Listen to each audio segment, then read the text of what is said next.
Welcome to the Care Right podcast, your go-to resource for all things elder care.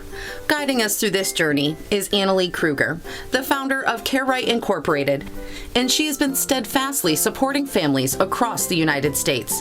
Each episode brings you expert insights, innovative strategies, and practical advice, ensuring that you're well equipped to provide the best possible care for your loved ones. Expect to gain valuable knowledge, learn from real-life stories, and get inspired to take action in your own caregiving journey. So buckle up as we dive into an in-depth discussion of elder care planning and together embrace the journey of caring for aging loved ones on the Care Right podcast. Hi everyone, it's Annalee Kruger, the owner of Care Right Incorporated. We work with families all across the country developing customized aging plans. The folks who call us for services are usually the adult son and daughter who are burned out, taking care of aging loved ones, trying to do the best they can with juggling life, career, families, their own health issues, plus the needs of their aging parents. But it's just not sustainable without having a plan, because at some point people will get burned out. We call it the caregiver snowball, where it starts out feeling like it's manageable, and then pretty soon you're taking days off of work, you're canceling vacations, your own health is impaired, and your relationships are getting pretty dicey and resentful towards each other. So we want to prevent that, because it is preventable if we can work with families sooner rather than later. To be able to sort out what are the options for care, what do they qualify for from a financial perspective, and what does that look like to age in place at home, feel like you're honoring your parents' wishes, but what's the plan if and when staying at home is no longer safe, feasible, or viable. And that's where we do what's called a care matrix. We also make sure that our families that work with us complete their grab and go binder, which is an organizational tool for all of your documents. Make sure your beneficiaries are up to date, your power of attorney documents are done, accounts, passwords, everything is buttoned up, so that when things change with your parents' health or with your health, nobody has to scramble at the 11th hour trying to find all these documents when you should be at the hospital or worried about your own health and not having to scramble trying to get all this in place. So we have an exciting guest today. Her name is Allison. She is an advisor doing special needs planning, which is such a huge need. The special needs population is growing leaps and bounds, and they are one of the most underserved, in my opinion, they are one of the most underserved populations out there. So Allison, with that, why don't you go ahead and introduce yourself and what you do and kind of the common questions that people ask you about why special needs planning is so critical. Absolutely. Annalee, it's such a pleasure to be here with you, and we're so happy to be in contact with Care Right and the services that you provide. They are so needed, and also another underserved community, and so certainly happy for that. As you said, Allison Schaberg here with Consolidated Planning Group. We are a holistic special needs financial planning firm. We're nationally certified as Social Security advisors and members of the Special Needs Planning Academy. There's a lot of confusion on what we do as special needs planners and what other advisors do. And I always try to explain from a perspective, there's about 250,000 financial advisors in the U.S. And of the 250,000, about 0.1%, about 125 total, are nuanced and special needs. And so the families that we serve are families that have a loved one with a disability that will have care needs possibly the rest of their life, not just the rest of the parent's life, the rest of the individual's life. Special planning really is important as it relates to this, because, a lot of people, if you did a Google search on the percentage of people that are ready for retirement, to spend 25 to 35 years in retirement. They've been stocking the pond all this time by saving money, and in retirement, we're going fishing, right? Well, you have 1 to 2 retirements. If you're in a married, relationship, there might be 2 retirements, and that's a big order to fill. But when we have a loved one with a disability that has care needs the rest of their life, it could be an additional 25 to 35 years beyond the parent's life. And quite honestly, we serve a lot of families that have more than one child in the family or more than one loved one with a disability. So when we talk about those specialized, planning, I kind of think of it from a perspective of like a doctor. Annalee, if you had a heart problem, you're not going to a podiatrist. You're not going to go to the foot doctor to get your heart work done. You're definitely not going to go to the PCP to get advice on the critical heart, right? We're going to go see a cardiologist. And when it comes to special needs planning, it's kind of the same thing. So you can go to an advisor.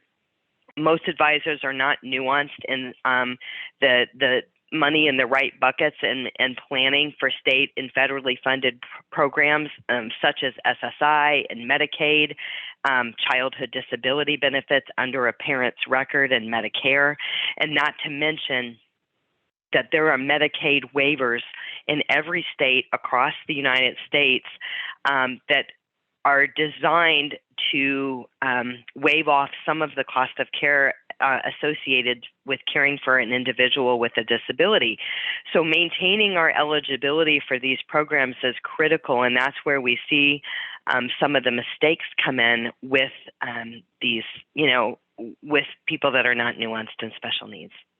Yeah, and that's huge. That it's always a good analogy when you use the heart issue and you'd go to a specialist who specializes in that.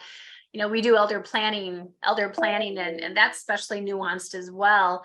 And I see a lot of mistakes that not only consumers or families make because they just don't know what they don't know, but a lot of advisors, this isn't just a general knowledge type of thing. It really is a specialty area. So anyone who's listening to this podcast or watching this podcast, if you or someone has a special needs loved one, you absolutely need to book a time with Allison or her team to just talk through and get maybe a second opinion on what maybe your existing or current financial planner may or may not be doing on your behalf.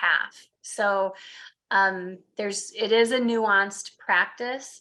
I work with a lot of special needs that are older, right? Where Mom Ethel and Marvin, who are now in their 80s, kept Johnny with Down syndrome home with them his whole life. And now Mom is getting demented and Dad can't take care of Mom and little Johnny. So it's a really, it's a huge concern out there for millions of families that are going through this.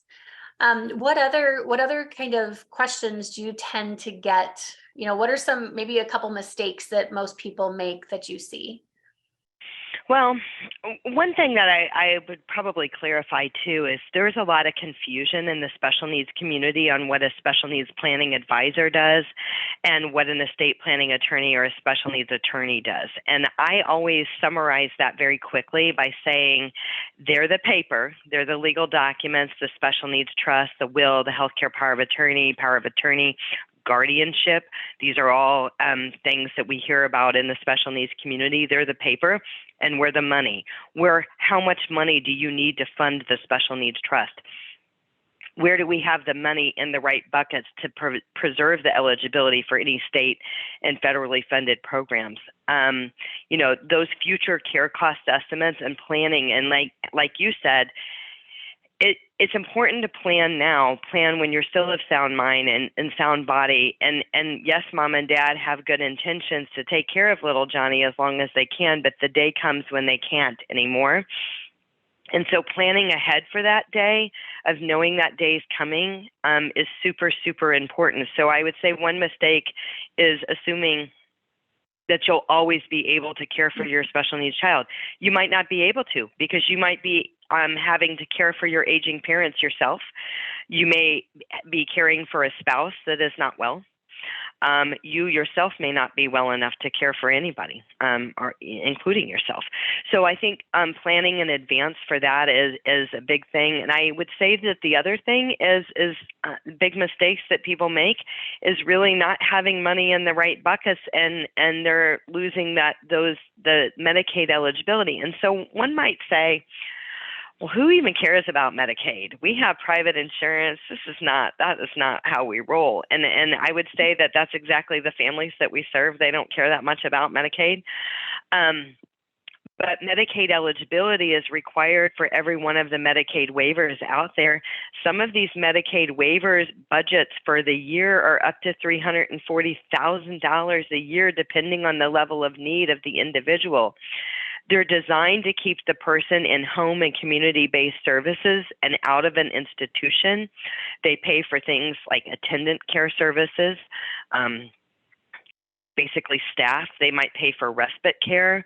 They might pay for various therapies that otherwise maybe weren't covered by insurance. So that's why we care about Medicaid. It's not because everybody thinks Medicaid is the best thing since sliced bread. And it might be for some people that have, a high level of need, an individual with a high level of need. It's the only way that they can get the care that they need. But it's the Medicaid waivers and why we need to preserve that eligibility for Medicaid. And right now, those Medicaid eligibility requirements, as silly as it is, it's still $2,000 assets in their name. They can have one house, one car, and up to $2,000 assets in their name if it's one individual with a disability. And that number really hasn't changed in 40 or 50 years. We're hopeful that it is going to be increased. There was some talk in legislation that they were talking about raising it to $10,000. It didn't pass, but maybe one day it will. But right now, those are the Medicaid eligibilities. So we help people have the money in the right buckets.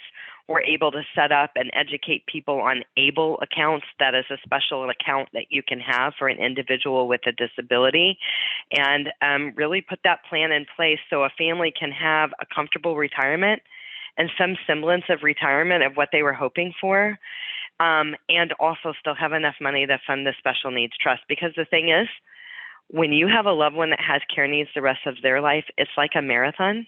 Mm-hmm. It's not a sprint. And there's got to be a lot of self-care that goes in to the caregivers and to the parents. They do need to have some semblance of comfortable retirement and enjoyment and some travel and some respite. Because if you don't, then your caregiving ability is going to be diminished, and the time that you have to be a caregiver to your loved one is going to be less. So I think that is a critical piece. We always think about our kids, our loved one with a disability, and we put ourselves on the back burner. And when we do, as you know, Annalee, that's when things start falling apart for mom and dad. Yep.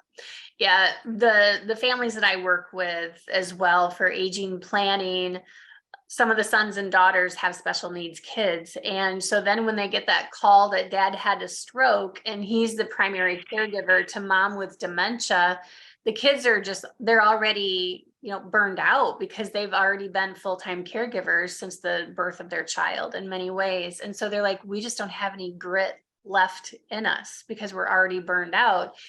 And, it just makes for a very complicated situation to be even more complicated. So anyone listening to this podcast, if you have aging parents, we need to talk, because you need to have an aging plan, a proactive aging plan, if you want your loved ones to have the best quality of care possible and the best quality outcomes for your family relationships. One would hope the aging process brings families together, but I'm here to tell you that it is often not the case. And the aging process, just like the special needs journey, can be very bumpy. So lots of hospital stays, health issues, it takes a lot of energy to make it through these journeys, whether it's aging parents and or special needs. So I like to bring on really, really cool guests on the Caregiver Crisis podcast, and Allison obviously fits that bill. So again, anyone listening to this, if you've got special needs or you have aging parents, we need to absolutely talk. Allison, do you offer, how do people reach you, and kind of what's your process? Do you do a complimentary Zoom consult and you can work across the country as well?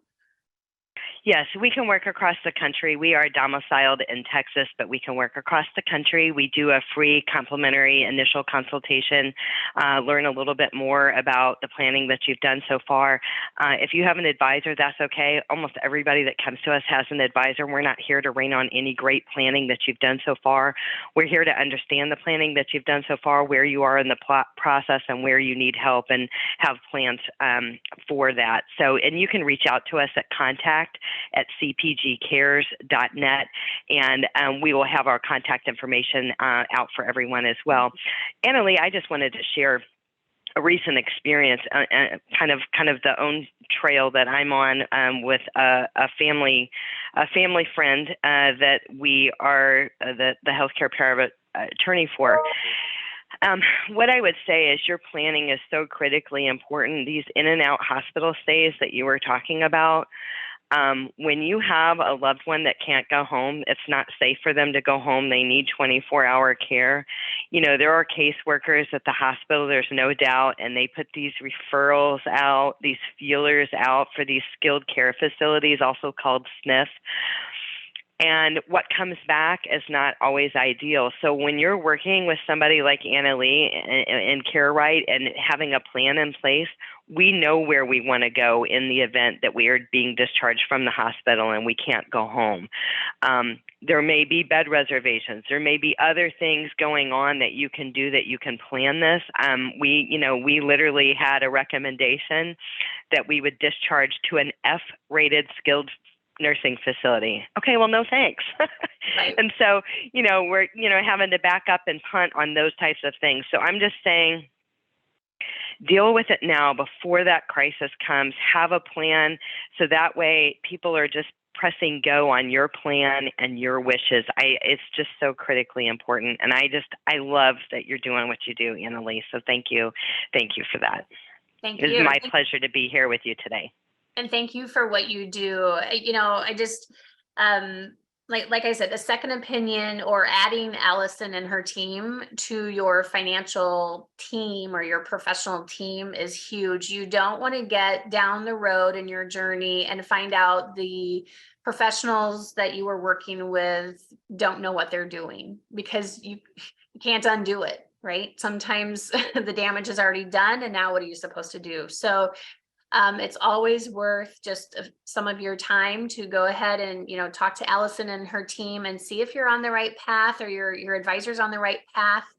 No solid, quality, ethical professional should feel intimidated by having a specialist review what they're doing or be added to the team. It's in your best interest. So you have to advocate for yourself.